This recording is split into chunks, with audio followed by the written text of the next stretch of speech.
இப்போ அண்ணன் வந்துட்டு ஆபத்துன்னு யாருக்கு நினைக்கிறீங்க நீங்கள்? யாருக்கு ஆபத்து?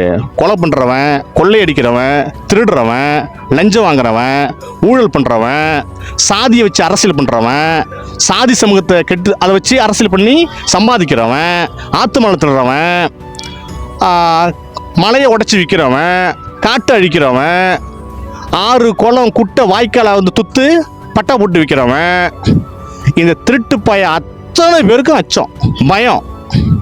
அதனால தான் முடக்கிறான். இப்போ தமிழ் தேசியம் வளர்ந்தா ஆபத்து எங்கே இருக்குன்னு நினைக்கிறீங்க நீங்கள்?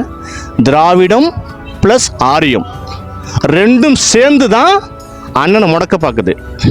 ஆனால் அண்ணன் முடங்கி போகிறதுக்கு ஒரு சீட்டுக்கும் 2 சீட்டுக்கும் எல்லா வாசலையும் நின்றுக்கிட்டு நத்தி படைக்க வேண்டிய அவசியம் கிடையாது.